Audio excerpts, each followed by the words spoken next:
So, ito na yung gagawin namin. Sisindihan namin to ngayon. Ayan o, may nagalaw doon o. Yun, kasama yan sa masisindihan.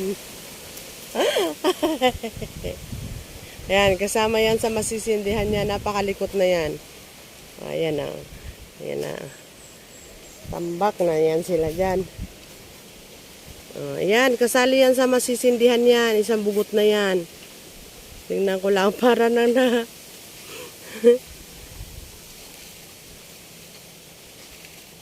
Kasi come here. Kasi. Tingnan mo, lalabas ka rin doon sa lungga mo. Si Kasi yung tinawag ko, ikaw yung pumunta dito. Halika dito. O di, sige.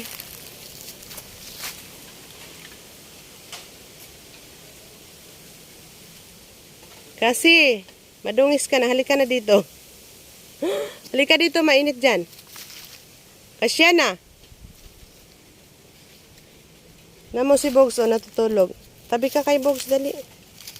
Tabi kay Bogs, ano ba yung kinakain mo?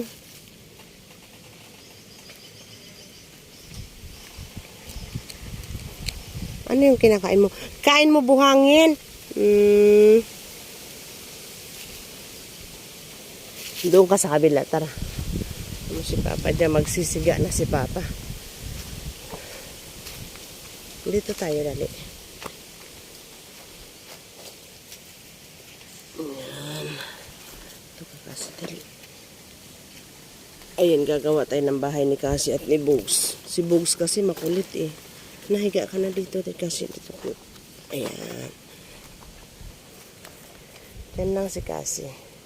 Kasi si Bugoy, hayaan mo yan, malikot yan eh. Diba? Meron kasing agriculturist, ayan, asawa ni Tita Aw, na ano, na marunong siya, ay agriculturist siya. Ayun, sabi niya para gumanda yung lupa at ang tanim ay maganda ang kakalabasan, so kailangan ng ano, kailangan sunugin muna yung lupa. So kahapon naghukay, ngayon ganyan na siya para hindi na pa isa-isa yung pagsisiga. Kaya ang ginawa ng asawa ko ganyan, karoon ng pinaghihili-hilira na lang namin yung ano, dahon ng saging.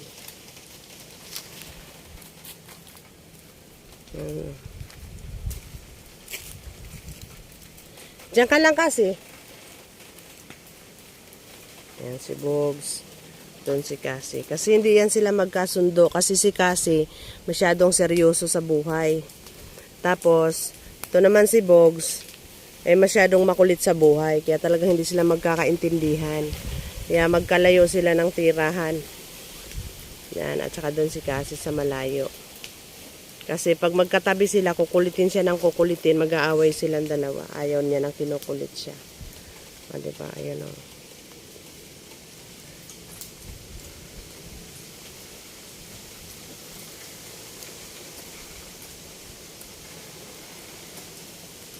Pag natapos na niyang magsiga na yan, ay di tapos na.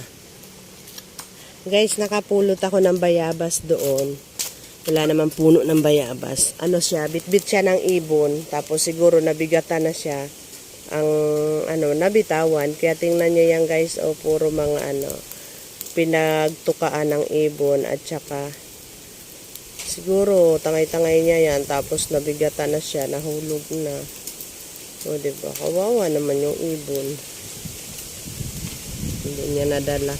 Pero kinuha niya as in hilaw pa yung yung manibalang pa lang. Siguro gusto niyang itago to.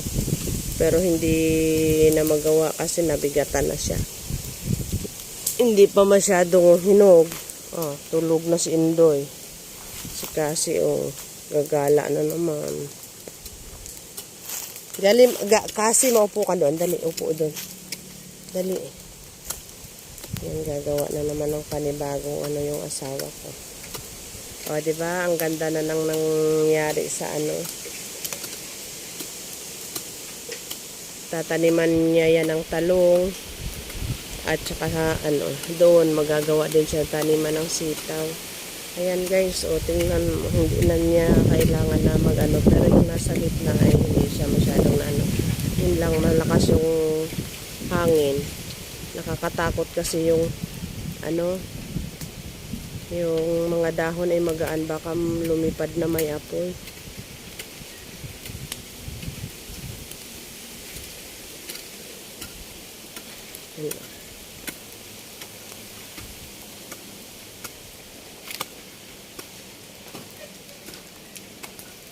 Ayan, malaki-laki na yung kanyang pang asarol, hindi katulad nung ginamit niya na hirap siya, ang tagal matapos kasi nga ang liit-liit. Tapos ngayon malaki na yung asarol ni Papa.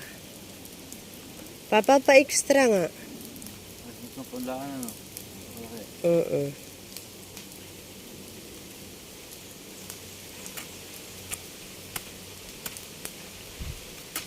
Lalagyan ng punla. Tapos dudurugin ko yan mamaya. Tapos susunugin na naman niya.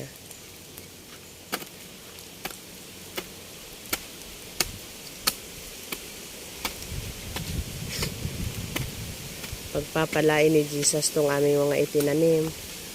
At makakaani na.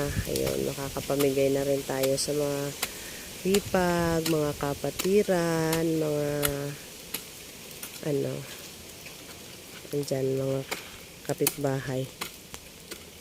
Pero pag dumaming madami na, syempre, ibebenta ko na siya. Magtitinda na ako doon sa palengke. Yun sana masayang.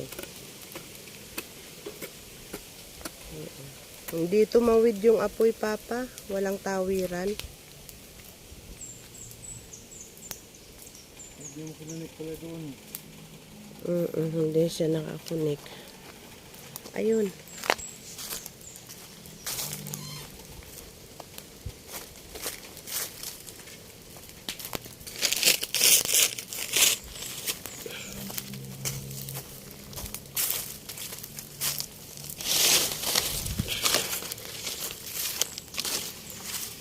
Lagyan natin ang connecting area.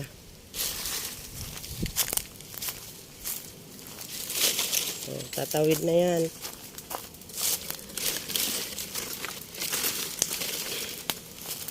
Tatawid na yung apoy.